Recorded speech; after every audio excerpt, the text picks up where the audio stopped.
दोस्तों, जिस तूफान से मोदी जी मुंह छिपा रहे हैं, क्या वो तूफान अब बहुत करीब आ चुका है?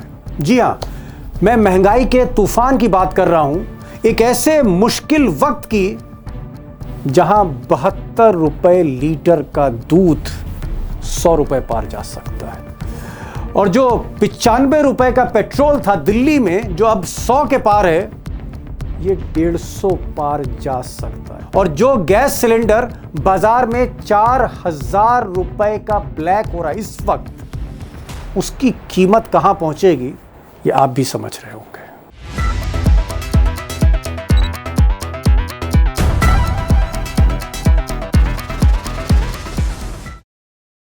अब दोस्तों, जो बड़ा सवाल है वो ये है कि क्या मोदी जी और मोदी जी का वित्त मंत्रालय या मोदी जी की वित्त मंत्री और उनके सलाहकार इस कमर तोड़ महंगाई से निपट सकते हैं? क्या मिस्टर मोदी के पास मिस्टर मनमोहन सिंह की तरह कोई मंत्र, कोई उपाय है कि अर्थव्यवस्था को वो बेहतर कर लें, इस मुसीबत से बाहर ले आएं, या सिर्फ जुमलेबाजी है? अच्छे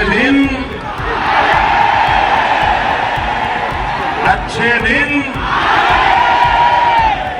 वाह।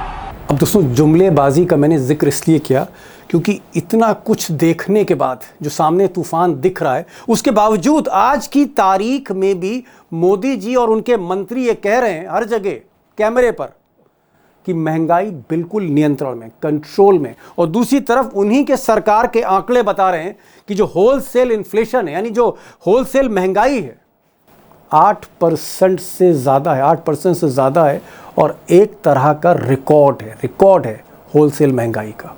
अब इसी तरह मोदी जी के पेट्रोलियम मिनिस्टर हों हरदीप पुरी, जी हाँ, किसी फाइल के नाम से लोग इनको जानते हैं, चाहे हरदीप पुरी हों, चाहे मोदी हों, चाहे अमित शाह हों, चाहे पीयूष गोयल हों, सब के सब एक बात कह रहे हैं कि भाई पेट्रोल और डीजल की कोई कमी नहीं है।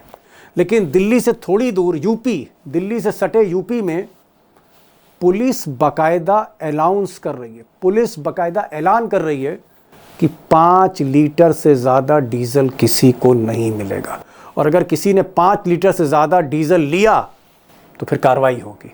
सुनिए, पुलिस का ऐलान सुन लीजिए। किसी को भी 5 लीटर से ज़्यादा तेल नहीं दिया जाएगा। कठोर से कठोर कार्रवाई होगी।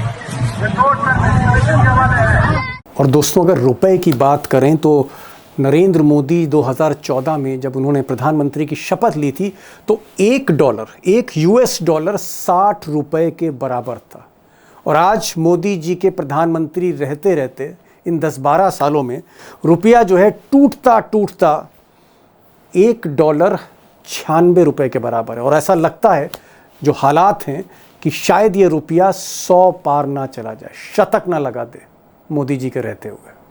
और अगर बेरोज़गारी की बात करें तो बेरोज़गारी का मोदी जी के दौर में इतना बुरा हाल है कि सोशल मीडिया में मजाक में एक पार्टी बन गई, कॉकरोच जनता पार्टी। और जब से ये जनता पार्टी बनी है, कॉकरोच जनता पार्टी, तब से कस्बे में, शहर में, प्रदेश में जो युवा है, यानी जेनजी जो है, 16-17 साल से लेकर 29-30 साल तक का बच्चा युवा, वो सड़कों पर आ रहा है। उधर पेपर लीक हो रहे हैं या धांधली हो रही है, और इधर बच्चे, युवा, छात्र सड़कों पर आ रहे हैं। और सच ये है कि सरकार की वाकई हवा टाइट है।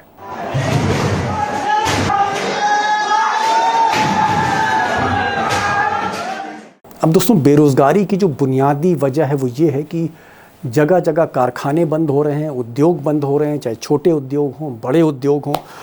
और अगर आप सरकारी आंकड़े देखें तो पिछले 5 बरस में 1,37,000 कारखाने, छोटे बड़े कारखाने बंद हुए। जी हाँ, 1,37,000 कारखाने खुले नहीं, बंद हुए हैं। और ये आंकड़े किसी एनजीओ के नहीं हैं, ये आंकड़े हैं मोदी सरकार के एमएसएमई मंत्रालय के, जो राज्यसभा के पटल पर रखे गए। जी हाँ, ब्लैक एंड व्हाइट में मैं आपको आंकड़े बता रहा हूं।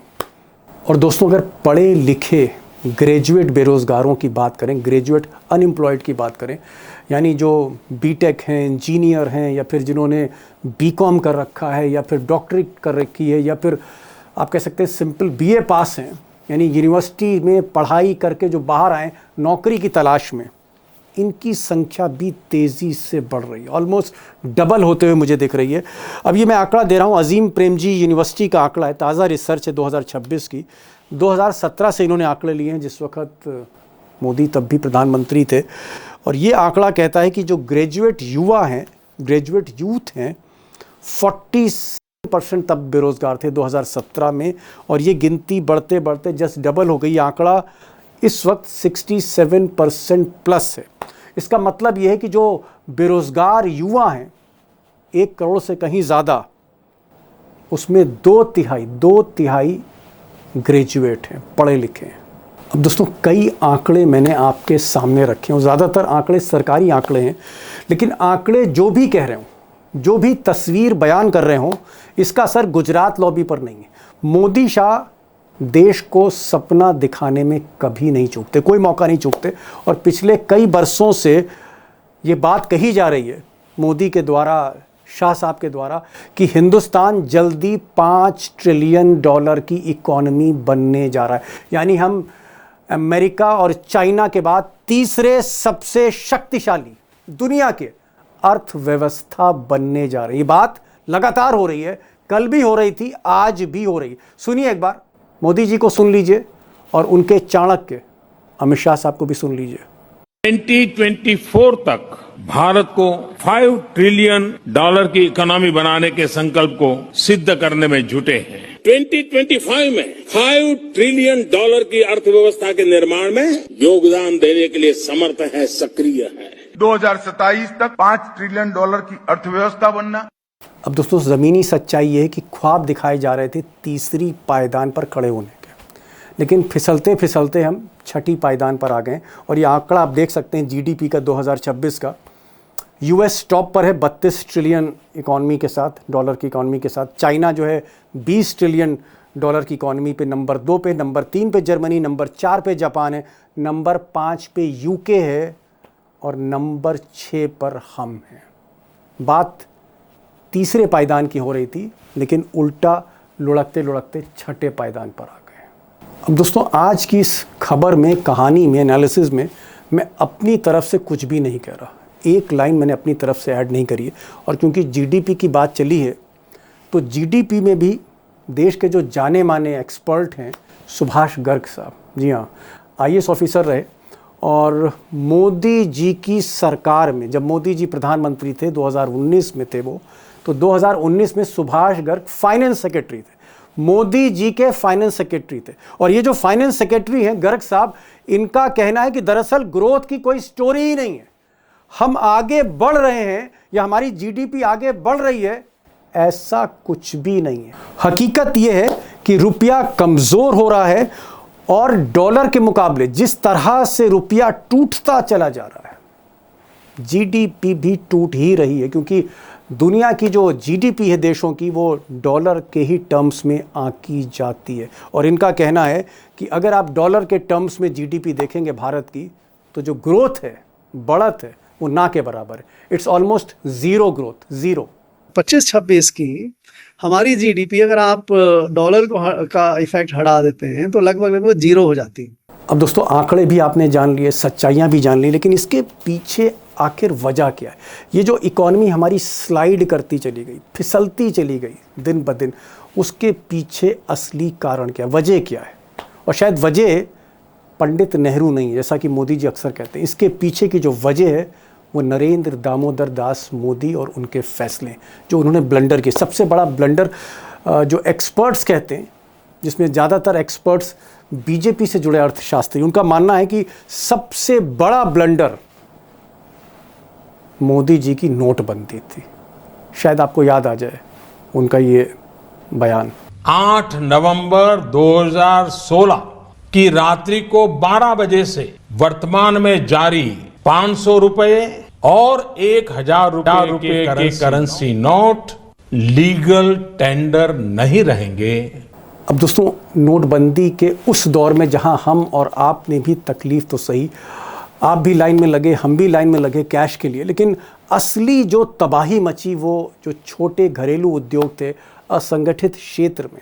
और जहां तक एमएसएमई की बात है, छोटे और बड़े उद्योग, छोटे और लघु उद्योग, तकरीबन 97%, 97% जो हमारी MSMEs हैं, जो उद्योग हैं, छोटे बड़े लघु उद्योग हैं, वो असंगठित क्षेत्र में, जहाँ कैश में काम होता है, और कैश पर जब ताला लग गया तो फिर तबाही मचनी थी और तबाही मची। अब दोस्तों, नोटबंदी के बाद एक और ब्लंडर मोदी जी कर गए, तुरंत कर गए। वो था GST रिफॉर्म के बहाने इन्होंने गलत तरीके से, जिस तरीके से इम्प्लीमेंट किया, उससे भी आप कह सकते हैं बहुत भारी नुकसान हुआ है।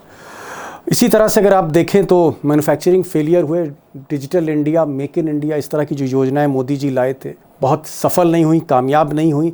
और आप कह सकते हैं कि चाहे वो टेक्सटाइल उद्योग हो, चाहे लेबर इंटेंसिव सेक्टर्स हो, फुटवियर हो, फर्नीचर हो, ये सब के सब निगलेक्ट होते चले गए। और ऐसी स्थिति में वियतनाम, बांग्लादेश जैसे देश भारत से आगे बढ़ गए।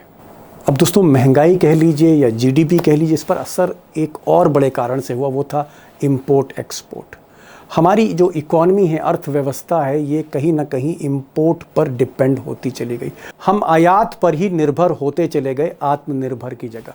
और आप कह सकते हैं कि एक तरह से आज की तारीख में 60 से 70% सामान चीन से ही आ रहा है, चीन से ही आ रहा है।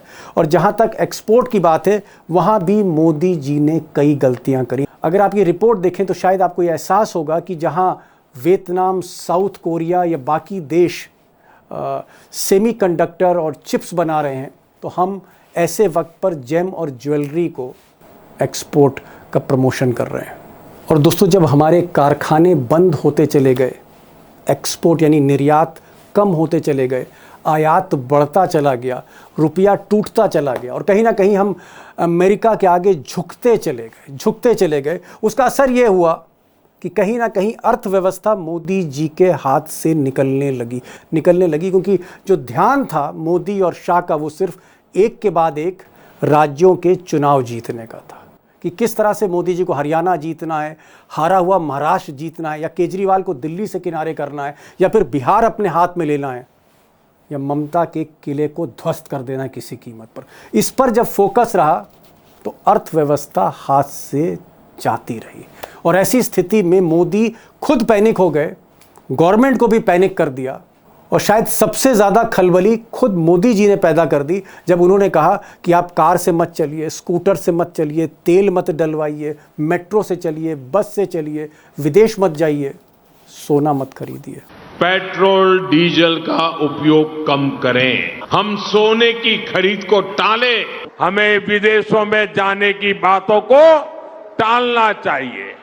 और दोस्तों, अगर पिछले 12 साल का अगर आप मोदी जी का हिसाब लेंगे तो आप पाएंगे कि एक तरफ जहां बड़े बड़े सपने दिखाए गए, अच्छे दिन के सपने दिखाए गए, विश्व गुरु बनने के सपने दिखाए गए, 5 ट्रिलियन इकॉनमी के सपने दिखाए गए कि हम अब सिर्फ चीन से कुछ कदम पीछे हैं, यानी चीन के हम बराबर पहुंच रहे हैं, बाकी हमने जापान को, जर्मनी को, UK को, फ्रांस को, इटली को, सबको पीछे छोड़ दिया।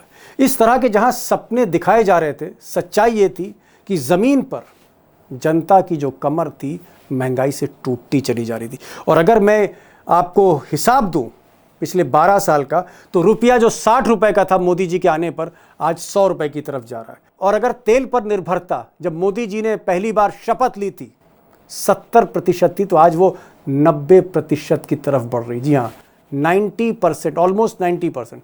यूँ तो 88% का आंकड़ा है, लेकिन लोग कहते हैं 90% हम इंपोर्ट पर डिपेंडेंट है। GDP का हाल आपने सुभाष गर्ग, जो मोदी जी के फाइनेंस सेक्रेटरी, उनसे आपने सुन लिया है। और जहाँ तक बेरोजगार युवाओं की बात है, 67% ग्रेजुएट टोटल बेरोजगारी में 2/3 हैं, आप सोच लीजिए। और जहाँ तक कारखानों पर तालेबंदी की बात रही, तो अब तो मोदी जी भी मान रहे हैं कि 1,35,000 कारखाने पिछले 5 साल में बंद हुए हैं।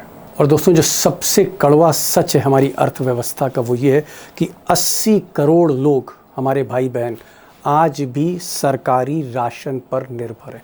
लोगों के पास, करोड़ों लोगों के पास खाने के लिए पैसे नहीं हैं। और उधर मोदी जी मेलोनी जी को मेलोडी बांट रहे हैं।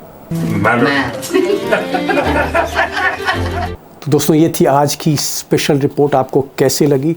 ज़रूर कमेंट बॉक्स में अपनी प्रतिक्रिया दीजिएगा। और एक छोटी सी रिक्वेस्ट है, अगर आपको ये वीडियो अच्छा लगा तो इसको शेयर करिए, और अगर आपने सब्सक्राइब नहीं किया इस चैनल को तो सब्सक्राइब करिए। दोस्तों से भी कहिए कि वो इस चैनल को सब्सक्राइब करें। और जहाँ तक आइडियाज़ की बात है, तो आपके जो स्टोरी आइडियाज़ हैं, किस तरह के वीडियोज़ मैं आपके लिए बनाऊँ, लिखना मत भूलिएगा कमेंट बॉक्स में। तो ये आज का वीडियो, तब फिर मिलते हैं अगले संडे इसी प्रोग्राम में, इसी समय, एक और वीडियो के साथ। नमस्कार।